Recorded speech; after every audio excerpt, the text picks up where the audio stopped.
종합제TV 시청자 여러분 안녕하십니까. 2019년 12월 30일 올해가 이틀 남았습니다. 오후입니다. 문재인 대통령은 경남고등학교 출신입니다. 김명수 대법원장은 부산고등학교 출신입니다. 그리고 문희상 국회의장은 경복고등학교 출신입니다. 정의용 안보실장은 서울고등학교 출신입니다. 다 명문 출신입니다. 그런데 고등학교 동문들이 자랑스럽게 생각해야 될 텐데 창피하다. 이런 인물을 배출한 동문 얼굴을 들고 다닐 수 없다 하는 심정으로 부산고등학교를 필두로 해가지고 규탄 공개 성명과 기자회견에 나서고 있습니다. 부산고등학교가 먼저 김명수 대법원장을 동문 명단에서 드러내고 싶다는 심정까지 담아서 조목조목 김명수 대법원장이 잘못한 것을 지적하는 아주 근사한 문장을 발표를 했습니다. 오늘 대법원 앞에서 기자회견을 공개적으로 한다고 합니다. 거기서 지적한 것은 어떤 언론에서 지적한 것보다 아주 정확했습니다. 부산고등학교는 김명수 대법원장이 엉터리 판결을 통해서 한일관계를 망치고 있다. 그리고 엉터리 판결을 통해서 대한민국의 역사를 조작하고 있다라고 지적을 하고 삼권 분립의 원칙을 스스로 허물고 있다라고 지적을 했습니다.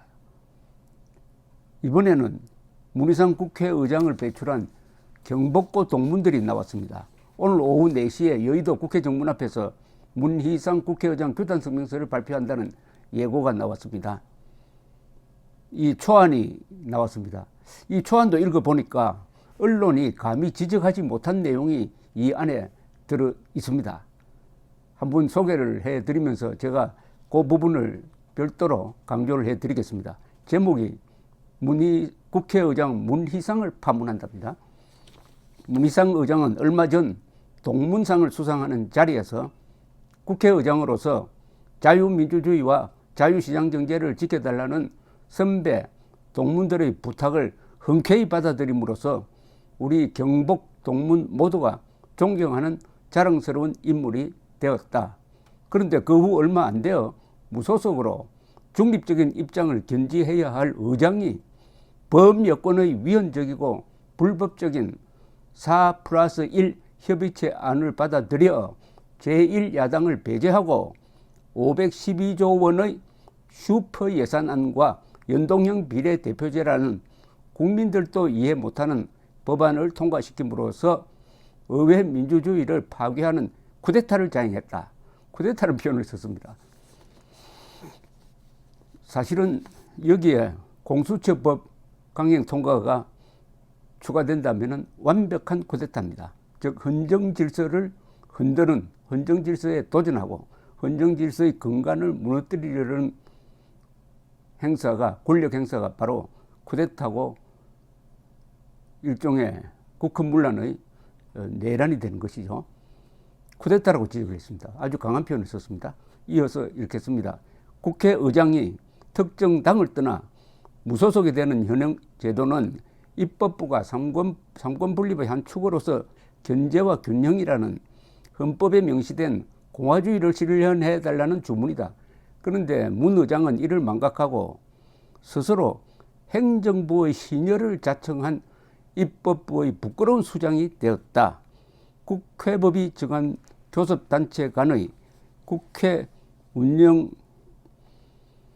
운영과 법사위 재심제도 등을 무시하고 법여권의 초법적 4+1 협의체를 받아들여 일방적으로 국회회의를 진행하였다.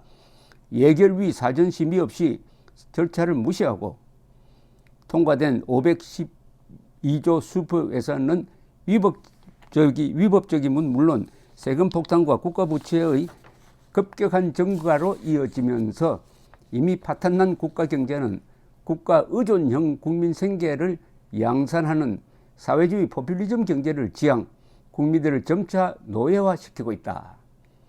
가장 심각한 것은 게임의 룰인 선거법을 상대를 무시하고 일방적으로 바꾸었다는 것이다. 헌정사상 초유의 폭거를 자행한 4+1이라는 위헌적 범여권협의체는 선거를 치르기 전에도 과반 이상의 의석을 확보할 수 있는 그대 여권정당의 출범을 예고하여 개헌 절차 없이 사실상 어떠한 법도 통과시킬 수 있는 장기 집권의 길을 열어놓았다고 볼 수 있다. 더욱이 현재 보수 야권의 분열상을 볼 때 4+1 협의체의 위력은 가히 막강하다고 볼 수 있다. 문희상 동무는 의장이 되면서 기회가 있을 때마다 자신을 의회주의자라고 자임해 왔는데 이제 그가 대한민국의 의회주의를 파괴하고 좌파와 호남 연대 세력에 장기 집권의 기회를 열어주어 의장은커녕 국회의원으로 불려지는 것도 과분하다. 이에 우리 경복인들은 동문의 명예를 실추시킨 사람으로 보아 그대를 파묻고자 한다. 구한말 지식인으로 산다는 것이 참 힘들다 하면서 절명시를 남기고 세상을 등진 황년 선생의 길을 따르지는 못할 망정 아들에 대한 아비의 정을 못 이겨 국가 장래를 망각하고 사리사욕에 눈이 어두워 지식인의 사명감을 헌신짝처럼 져버린 그대 모습에 처연한 연민의 정을 떨쳐버릴 수 없다. 훗날 자유민주주의와 자유시장경제 체제가 사라지고 사실상의 일당제인 사회주의 체제로 바뀌어 공포정치가 판치는 전체주의 시대가 될 때 애국적인 호남민들도 많지만 지역감정에 휩쓸려 국가 공동체 의식을 망각한 이들과 좌파들은 무능한 고정과 함께 나라를 팔아먹은 을사오적보다 나을 것이 없는 자유민주주의의 역적으로 기록될 수 있다는 것을 명심해야 할 것이다. 1919년 12월 30일 뜻을 같이 하는 경복 동문 일동. 여기서 좌파와 호남 연대 세력이라고 이 정권의 속성을 규정을 했습니다. 이런 말은 언론에서는 잘 안 쓰는 말입니다. 좌파의 핵심은 사실은 화이트 칼라입니다. 화이트 칼라 계층이 이 정권을 아주 압도적으로 지지하고 있습니다. 호남 사람들은 거의 절대적으로 지지하고 있습니다. 그러니까 이 정권이 상당한 고정적 지지 기반을 갖고 있다는 것이 바로 양축입니다. 전 인구의 약 25%를 차지하는 호남 세력의 절대적 지지, 그리고 전 인구의 약 30%를 차지하는 화이트 칼라의 지지에 근거를 해가지고 헌법 질서까지 흔드는 방향으로 이제는 이 정권이 오만해졌는데 그것을 견제할 수 있는 국회의 의장이 오히려 대통령 부하처럼 행사하고 있다. 시녀처럼 행사하고 있다는 것이 이 글의 주된 요지인 것입니다. 동문, 특히 고등학교 동문은 어떤 인간의 하나의 모태죠. 인간은 철저히 가문, 어느 집안에서 태어나느냐, 또 어떤 학교를 다니느냐, 또는 고향이 어디냐, 이게 고향, 집안, 모교가 그 인간의 근본을 형성하는 데 매우 중요합니다. 특히 이 고등학교는 감수성이 강한 소년기에 같이 다니기 때문에 이 고등학교 때 형성된 어떤 우애라든지 애구심이라든지 이 미래의 교양을 쌓아갈 인문적인 바탕이 그 사람의 생애를 좌우하게 됩니다. 따라서 이 고등학교에서 만난 친구들이 가장 친합니다. 여기서 동문의식이 만들어지는데 불행하게도 박정희 대통령 때 이 명문고등학교를 평준화시키고 말았습니다. 명문고등학교가 없어졌어요.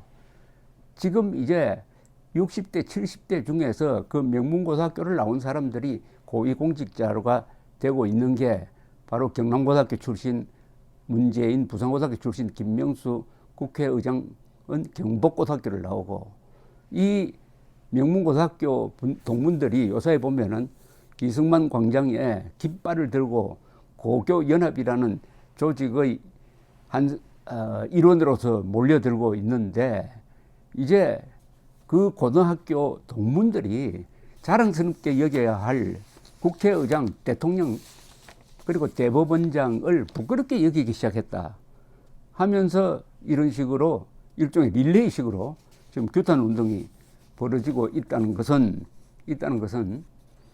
한편으로는 참 별로 좋지 않는 일이지만 또 한편으로는 아주 감동적인 일이기도 합니다. 대의 멸친이란 말이 있습니다. 큰 뜻을 추구하기 위해서는 멸친, 친하다는 걸, 친소관계, 친하다는 것은 가족, 친구, 혈연 뭐 이런 걸 의미하죠. 그것을 없애버려야 한다. 대의를 위해서는 사적인 인연을 끊어야 한다는 것인데 바로 부산고등학교, 경복고등학교의 이런 성명문은 동문의 사적 정을 끊고 공적인 면, 즉 당신이 국가를 위해서 뭘 하느냐 하는 판단에서 글을 발표한 것이니까 공익적인 겁니다. 이런 게 바로 공익적인 활동입니다. 공익적인 public interest.